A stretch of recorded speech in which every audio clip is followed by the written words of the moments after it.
नमस्कार, स्वागत है आपका संसद टीवी पर। मैं हूं मनोज वर्मा और आप देख रहे हैं हमारा खास कार्यक्रम मुद्दा आपका। आज हम बात करेंगे पीएफआई पर प्रतिबंध की। कट्टरपंथी संगठन पॉपुलर फ्रंट ऑफ इंडिया यानी पीएफआई पर 5 साल के लिए प्रतिबंध लगा दिया गया है। गृह मंत्रालय की ओर से इस संबंध में अधिसूचना नोटिफिकेशन भी जारी कर दिया गया है। पीएफआई के अलावा 8 और संगठनों पर भी प्रतिबंध लगाया गया है। इन सभी संगठनों के खिलाफ टेरर लिंक के सबूत मिले हैं। जाहिर सी बात है, मामला बहुत गंभीर है। सुरक्षा एजेंसियों ने इन संगठनों की गतिविधियों को देश की एकता, अखंडता और सुरक्षा के लिए खतरनाक पाया है। पॉपुलर फ्रंट ऑफ इंडिया पर प्रतिबंध के विभिन्न पहलुओं पर हम चर्चा करेंगे और इसकी गतिविधियों को समझने की कोशिश करेंगे। खास मेहमान हमारे साथ मौजूद हैं, जुड़े हुए हैं। वरिष्ठ पत्रकार अवधेश कुमार जी हमारे साथ इस समय स्टूडियो में मौजूद हैं। अवधेश जी, आपका बहुत बहुत स्वागत है संसद टीवी पर। साथ ही हम बात करेंगे वरिष्ठ अधिवक्ता देश रतन निगम जी से। देश रतन जी, आपका भी बहुत बहुत स्वागत है। और हमारे साथ जुड़े हुए हैं उत्तर प्रदेश के पूर्व डीजीपी डॉक्टर विक्रम सिंह जी। विक्रम जी, आपका भी बहुत बहुत स्वागत है। शुरुआत देश रतन जी मैं आपसे करूंगा। पीएफआई पे जिस तरह से प्रतिबंध लगाया गया है, जाहिर सी बात है देश के खिलाफ साजिश का मामला है, आतंकवाद का मामला है। आप कैसे देखते हैं इस प्रतिबंध को? देखिए, ये जो मनोज जी, ये जो प्रतिबंध है, जी उचित है, न्यायोचित है और सही समय पर आया है। आपको याद होगा किसी वक्त सिमी को भी बैन किया गया था, जी लेकिन उसके पहले इस तरह की रेड्स नहीं हुई थी, इस तरह के जो एविडेंसेस हैं, सबूत हैं, उनको नहीं इकट्ठा किया गया था और बैन कर दिया गया था। वो बैन अभी भी चल रहा है, लेकिन अगर किसी भी संगठन को आपको बैन करना है तो उससे पहले आपको साक्ष्य, तथ्य सारे आपको तैयार करने पड़ेंगे और वो ही इस बार हुआ। जिस बड़े पैमाने पर हुआ, उससे साफ लगता है कि सरकार बहुत ही संजीदगी से और सीरियस तरीके से इस पर कार्य कर रही है। जी इनका देखिए कार्य प्रणाली देखिए क्या है। ये भारतीय संविधान को नहीं मानते, ये भारत को तोड़ना चाहते हैं। भारत में जगह जगह हत्याएं करते हैं, दंगे करवाते हैं। प्रधानमंत्री की जो पटना की रैली थी, उसमें भी साजिश का पर्दाफाश हुआ था कि प्राइम मिनिस्टर को मारना चाहते थे, मोदी जी को। तो ये लगातार अगर देखें, इन्होंने कई राज्यों में इन्होंने एक समकक्ष पैरेलल शारिया कोर्ट चला रखा हुआ है, जहां पर ये कहते हैं कि आपको सिविल कोर्ट नहीं जाना है। अपने बहुत लोगों को मना करते हैं और कहते हैं हम आप करेंगे, संविधान हम नहीं मानते। तो इस तरह की जो बातें, और वो all India Muslim personal law board की निगरानी में होती है वो सारी चीजें। जी तो ये देखिए, अभी भी जांच बंद नहीं हुई है, जांच चल रही है। बहुत सारे और भी खुलेंगे, रहस्य और राज खुलते जाएंगे। और आप ये भी देखें, जिस तरह से कार्रवाई हुई है और होनी भी चाहिए, जो लोग इसका राजनीतिकरण कर रहे हैं वो बिना दिमाग से अपने पैरों पर कुल्हाड़ी मार रहे हैं। उनको लगता है कि जो चरमपंथी मुसलमान हैं या इस तरह की संस्थाएं हैं, वही सिर्फ वोट देती हैं। तो इस गफलत या गलत फहमी में ना रहें, उनका सफाया होता जा रहा है। और जनता देखिए, जनता आज की बहुत समझदार है, जी वोटर बहुत समझदार हो गया है। और आप अगर इस तरह की बातें करेंगे तो जनता आपको साफ कर देगी इलेक्शंस में। और जी दूसरा, देखिए, ये जो चीजें हैं, इनका अंतरराष्ट्रीयकरण हो चुका है इन सब चीजों का। अर्बन नक्सल्स भी इसमें जुड़े हुए हैं। इसमें अल कायदा के लिए ये लोग रिक्रूटिंग करते थे, वो लोगों को उनके लिए एनरोल करते थे, उनको चरमपंथी बनाते थे। तो बहुत सारी चीजें हैं और देश सरकार रतन ने। जी, किसी जी, संगठन पे पाबंदी लगाने का जो आधार होता है, जाहिर सी बात है वो सब साक्ष्य मिले होंगे जांच एजेंसियों को, और जांच एजेंसियों की सलाह पे ही सरकार ने एक कदम ये उठाया होगा। वो जो कानूनी अधिकार होता है सरकार के पास, जो आधार होता है, उसके बारे में आपका क्या कहना है? देखिए, ये सारी चीजें जो मैं बात कर रहा हूँ, अनलॉफुल एक्टिविटी प्रिवेंशन एक्ट में सेक्शन 3, 4 और 5 जी में दी गई है, जिसमें कि सरकार के पास हक है। अगर भारत तोड़ने की बात करते हैं, भारत की एकता, संप्रभुता, अखंडता पे कुठाराघात करते हैं, या संविधान को नहीं मानते हैं, पैरेलल एडमिनिस्ट्रेशन चलाते हैं, इन सब अगर इस तरह की हरकतें करते हैं तो उन पर पाबंदी लगाई जा सकती। पाबंदी 5 साल के लिए लगती है, उसके बाद वो एक्सटेंशन हो सकता है। इस एक्ट में एक ट्राइब्यूनल है जो कि हाई कोर्ट का सिटिंग जज जो है वो उसको करता है। सरकार ऐसा ट्राइब्यूनल कंस्टिट्यूट करके उसके पास ये सारी चीजें रेफर कर देती हैं और वो सारे साक्ष्य वगैरह देख के इनको जो अनलॉफुल ऑर्गेनाइजेशन इन्हें डिक्लेयर किया गया है उसको वो कंफर्म कर देता है। जी। ये सारी चीजें कोर्ट में जाएंगी। अभी टेररिस्ट ऑर्गेनाइजेशन इनको डिक्लेयर नहीं किया गया है, वो एक सेक्शन 35 में वो एक अलग प्रक्रिया है, वो भी हो सकता है, जिसके तहत मेरे ख्याल से वो जांच या साक्ष्य सारे और अगर आ जाएंगे तो इसको टेररिस्ट एक आतंकी संगठन भी घोषित किया जा सकता है। जी। जाहिर सी बात है, कानूनी स्तर पर, जांच एजेंसियों के स्तर पर बहुत कुछ प्रक्रिया चल रही है और बहुत कुछ सामने उभर के आने वाला भी है। लेकिन विक्रम सिंह जी, आप कैसे इस पूरे मामले को देखते हैं? क्योंकि लगातार सवाल पीएफआई की एक्टिविटीज को लेकर, गतिविधियों को लेकर लगातार सवाल उठ रहे थे, कश्मीर से कन्याकुमारी तक। आप कैसे देखते हैं? मनोज जी नमस्कार। मैं इसको देखता हूं और स्वागत करता हूं इस कदम का। ये कदम बहुत पहले हो जाना चाहिए था। वर्ष 2011 में डीजीपीस कॉन्फ्रेंस में आईबी ने सूचना दी थी कि केरल और कर्नाटक के जंगलों में पीएफआई के काडर शस्त्र कवायद, हथियार बनाने के तौर तरीके और इसके अलावा विध्वंसक कार्रवाइयों का प्रशिक्षण दे रहे थे। 2011 से आज हम 2022 सितंबर में आए, ये बात है 2011 सितंबर की। लगभग हमें 11 साल लग गए, हुजूर आते आते बड़ी देर कर दी। जी। लेकिन अगर ये हुआ है और जिस प्रकार के व्यापक छापे, जैसा कि हमारे पूर्व विद्वान वक्ता ने कहा, इसके पहले ऐसे अभूतपूर्व छापे कभी नहीं पड़े। सिमी की बैनिंग में और इंडियन मुजाहिदीन की बैनिंग में मैं भी था, लेकिन इस प्रकार के देशव्यापी छापे न पड़े, न ऐसी बरामदगियां हुई थी।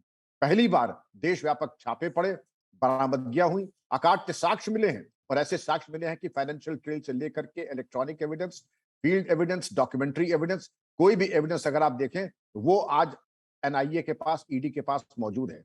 और वक्त अब आ गया था कि बैनिंग हो गई है, क्योंकि बैनिंग सोच समझ के की गई है। लेकिन इसको बैन करने में अगर पहले की, तो यक्ष प्रश्न ये है कि पहले क्यों नहीं हुआ, जब इसका एक भाग एसडीपीआई राजनीति में सक्रिय है और कई जगह सत्तारूढ़ दल के साथ राजनीति का ये पार्टनर रहा है, उनका सहयोग करता है।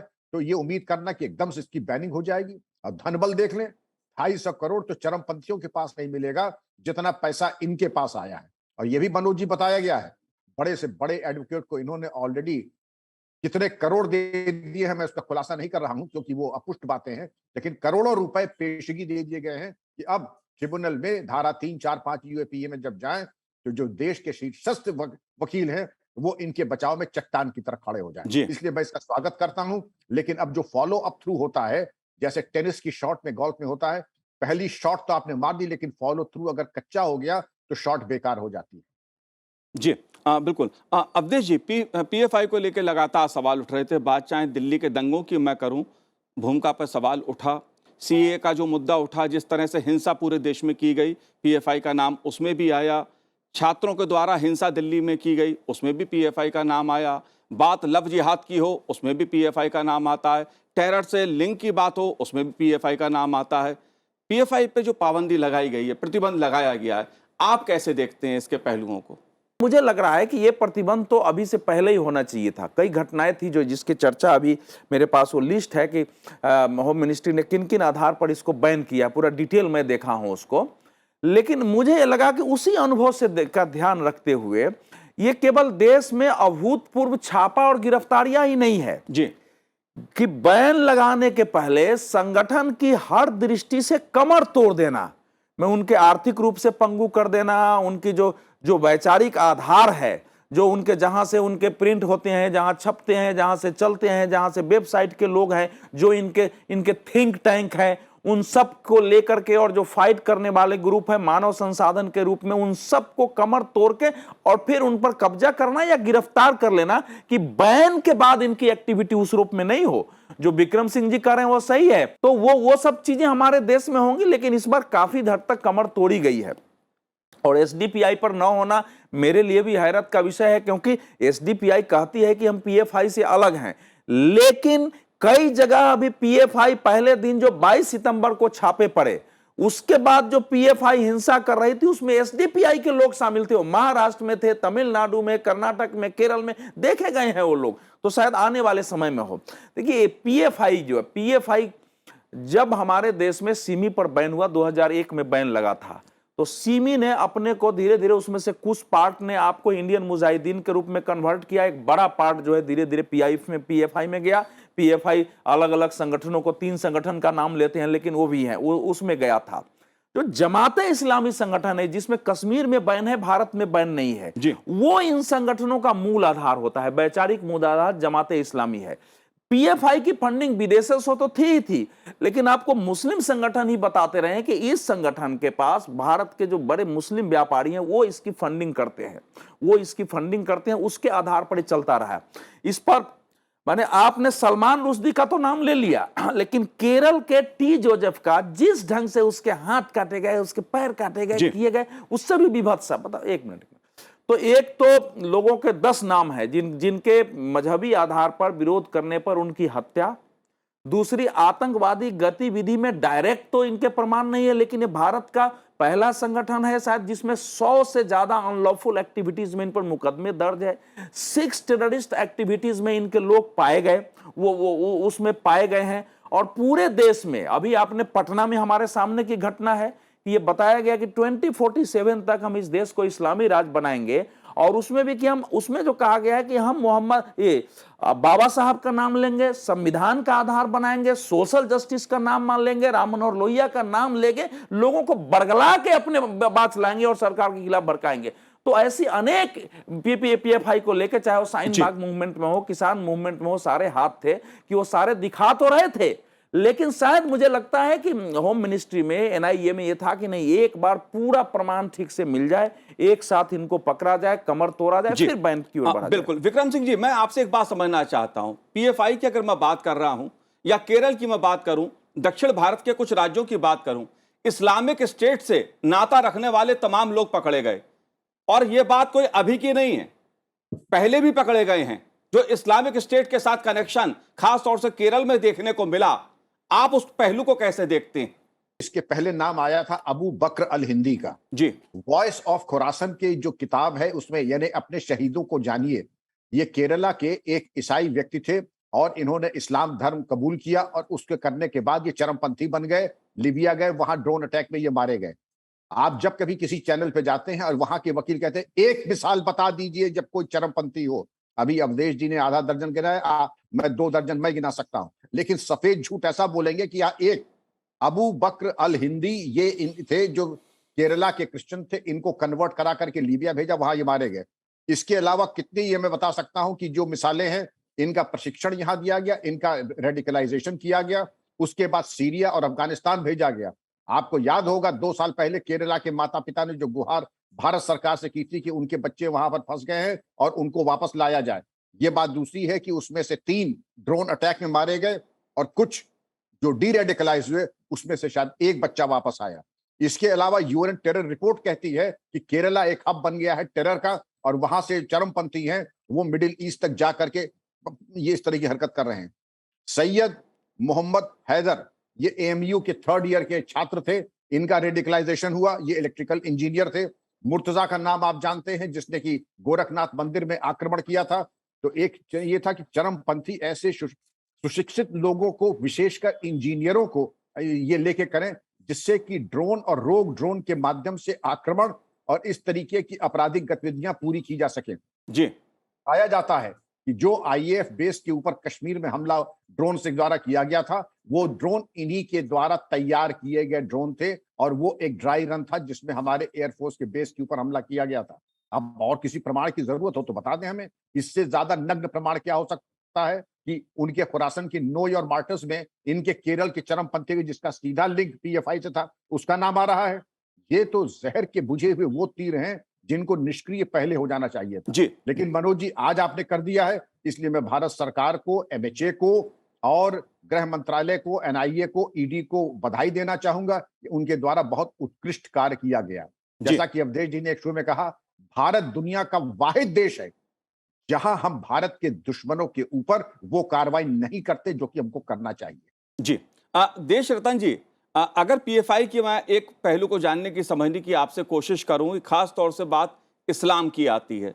मैं आतंकवाद को आतंकवाद के रूप में देखता हूं, और आतंकवाद को उसी रूप में देखना भी चाहिए, किसी चश्मे से नहीं देखना चाहिए उसको। लेकिन इस्लाम का नाम लेकर देश के खिलाफ साजिश, अगर प्रथम दृष्टया मैं देखूं तो यह बात उभर के सामने आती है कि इस्लाम का नाम लेकर एक प्रकार से आतंकवाद से लिंक और टेरर एक्टिविटी में इन्वॉल्वमेंट, हिंसा में इन्वॉल्वमेंट, देश के खिलाफ साजिश में इन्वॉल्वमेंट, ये पीएफआई का चरित्र उभर के सामने जांच एजेंसियों के आया है। आप कैसे देखते हैं इस पहलू को? देखिए मनोज जी, यूनाइटेड नेशंस ने जो टेररिस्ट डिक्लेयर किए हैं जी। और या टेररिस्ट ऑर्गेनाइजेशन डिक्लेयर किए, उसमें 95% इस्लामी वो संगठन है या टेररिस्ट हैं। तो कहीं ना कहीं उनको इस्लाम से प्रोत्साहन मिलता है, उत्साह मिलता है और इंस्पिरेशन मिलता है। ये उसी विचारधारा से प्रेरित लोग हैं, आतंकवादी लोग हैं, चरमपंथी लोग हैं, और उसी के कारण आप ये लिस्ट बनाते हैं कि ये व्यक्ति जो हमारी विचारधारा के खिलाफ बोलता है, उसके विरुद्ध जाता है, या प्रखर स्वरूप से या मुखर तरीके से वो बोलता है, अपनी आवाज रखता है, तो उसकी ये लिस्ट बनाते हैं और उनकी हत्या करते हैं। जैसे टीजे जोसेफ का आपने उदाहरण दिया, और ये सरकार में भी बहुत जगह घुस गए हैं। क्योंकि हम पीएफआई की गतिविधियों पर बात कर रहे हैं और सरकार ने उस पर पाबंदी लगाई है, जाहिर तौर पे जांच हो रही है और भी तथ्य उभर के सामने आएंगे। इस्लाम को आगे रखकर इस प्रकार की गतिविधियां, और फिर जब पाबंदी हो, एक्शन हो, उस पर सवाल खड़े करना, अवधेश जी, इसे आप कैसे देखते हैं? हमारे ही देश में ऐसे लोग हैं जिनको मैं ना समझ, तो कुछ ना समझ भी हो सकते हैं, कुछ अज्ञान होते हैं, लेकिन ऐसे लोग जो मानसिक रोग से ग्रस्त हैं अपनी राजनीति को लेकर के, जो कई कारणों से, या ऐसे लोग भी हैं जिनको मोदी सरकार आने के बाद जो दुनिया भर में मानवाधिकार के नाम पर, अल्पसंख्यकों के अधिकार के नाम पर, और दुनिया भर में जो पूछे जाते थे, जिनके एनजीओ चलते थे, जो उन सब की जो थोड़ी सी फंडिंग वगैरह बंद हुई है, तो सारे इस समय इकट्ठे हैं। कोई भी काम करो उसमें बीच का रास्ता ही नहीं, तो बिल्कुल उसके ये गलत है, मुसलमानों पर आक्रमण। लेकिन इसके परिणाम ये हो रहा है, मैं आपके प्रश्न के उत्तर के साथ साथ ये है कि दुनिया भर में ये धीरे धीरे प्रचार हुआ है, मुसलमानों के देशों में, मुसलमानों के अंदर, कि मोदी सरकार मुसलमानों का उत्पीड़न कर रही है, उनके मजहबी जो राइट्स हैं, रिलीजियस राइट हैं, उनके साथ उनका दमन हो रहा है, उनकी परेशानी खड़े हो गई है। तो ये जो लोग हैं इस समय, जैसे कमलनाथ जी का एक बयान आ गया है कि उसके बारे में अगर प्रमाण है तो कमलनाथ मुख्यमंत्री रहे हैं, मध्य प्रदेश में उनके पास फाइल रही होगी देखने का, सिमी का और पीएफआई का, वो केंद्र में मंत्री रहे हैं, उनके सामने 2011-12 में पीएफआई की गतिविधि सामने आई थी क्या? सरकार के सामने नहीं थी क्या? सोनिया गांधी के सामने ये सब फाइलें नहीं आई थी? कहां ये सब देश को ले जाना चाहते हैं? लेकिन यही है कि इस देश में जो आपका सवाल है उसका उत्तर यह है कि इस देश के जो सजग नागरिक हैं, जो इस देश की सुरक्षा को लेकर गंभीर हैं, जो चाहते हैं कि इस देश का सांप्रदायिक सद्भाव कायम रहे, उनको ऐसी शक्तियों के विरुद्ध खड़े होने की जरूरत है, केवल सरकार नहीं करेगी। पीएफआई, मैं बता रहा हूं कि दुनिया का अकेला संगठन है। देखिए बहुत सारे संगठन होते हैं, आतंकवाद कर देते हैं, धर्मांतरण करते हैं, कुछ पढ़ा देते हैं।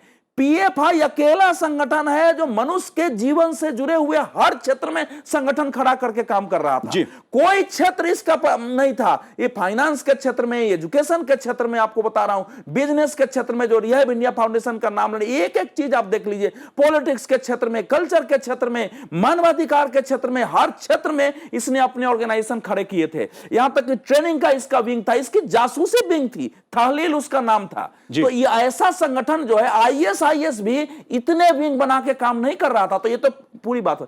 इसका मतलब था कि एक पूरी योजना से भारत पर कब्जा करने का भाव था कि हर क्षेत्र में हमारे लोग आएंगे। जी। तो जाहिर है कि अगर इतनी नहीं समझ में आ रही इस देश के लोगों को, एक बात अवधेश जी, क्योंकि इसका एक सामाजिक पहलू जो मैं बात समझना चाह रहा हूं कि इस्लाम का नाम लेकर, क्योंकि आप आतंकवादी गतिविधियों में इन्वॉल्व होंगे, हिंसा में इन्वॉल्व होंगे, ये तो इस्लाम नहीं कहता है ना। इसी प्रकार जो सशक्तिकरण की बात हो रही है, जो भारत में हाशिए पर लोग हैं, उनके सशक्तिकरण की बात कर नव सामाजिक आंदोलन, ऐसे ऐसे शब्दों का इस्तेमाल कर पीएफआई संगठन को चलाया जा रहा था। सर, वो दस्तावेज जो निकला है ना पटना में, उसमें लिखा हुआ है कि हमको दलितों का, उसमें लिखा हुआ है ये सब चीजें। मैं उसके बारे में, इस समय जो 9 दलित बात देश में है, एक मुस्लिम और दलित गठजोड़ की बात देश में हो रही कि दोनों लोग खड़े हो, तो ये बहुत खतरनाक है। इसके पीछे दुनिया की साजिश है, ह्यूमन राइट ऑर्गेनाइजेशन की साजिश है कि हिंदू समाज को, भारत को तोड़ना है, इस्लामीकरण करना है। तो यही रास्ता है। जाहिर सी बात है, मुद्दा केवल हिंदू समाज का, मुद्दा केवल दलित का नहीं, मुद्दा केवल मुसलमान का नहीं, मुद्दा इस देश का है, मुद्दा इस देश के समाज का है। सब हिंदू समाज और दलित सब इसी देश संविधान का, इस देश के मुद्दा इस देश के संविधान का है। इसलिए दलितों को अगर गुमराह किया जा रहा है, मुसलमानों को भी इस्लाम के नाम पर गुमराह किया जाता है, और वो सब चीजें उभर के सामने आ रही हैं। लेकिन विक्रम सिंह जी, जो टेरर फंडिंग की बात कही जा रही है, जिस प्रकार से विदेशों से पैसा इस संस्था को मिल रहा था, उसके कई पुख्ता सबूत भी सामने उभर के आए हैं। और विदेशों से आए उस पैसे का इस्तेमाल भारत में हिंसा के लिए, दंगे भड़काने के लिए, आतंकवाद करने के लिए इसका उपयोग उसमें किया जा रहा था। इस प्रकार के आरोप पीएफआई पे लगे हैं, गंभीर आरोप हैं। आप इस फंडिंग को कैसे देखते हैं? मनोज जी, ये बहुत गंभीर प्रश्न है और इसको मैं देखता हूं, इसके 4 आयाम है जी। पहला आयाम है क्राउड फंडिंग।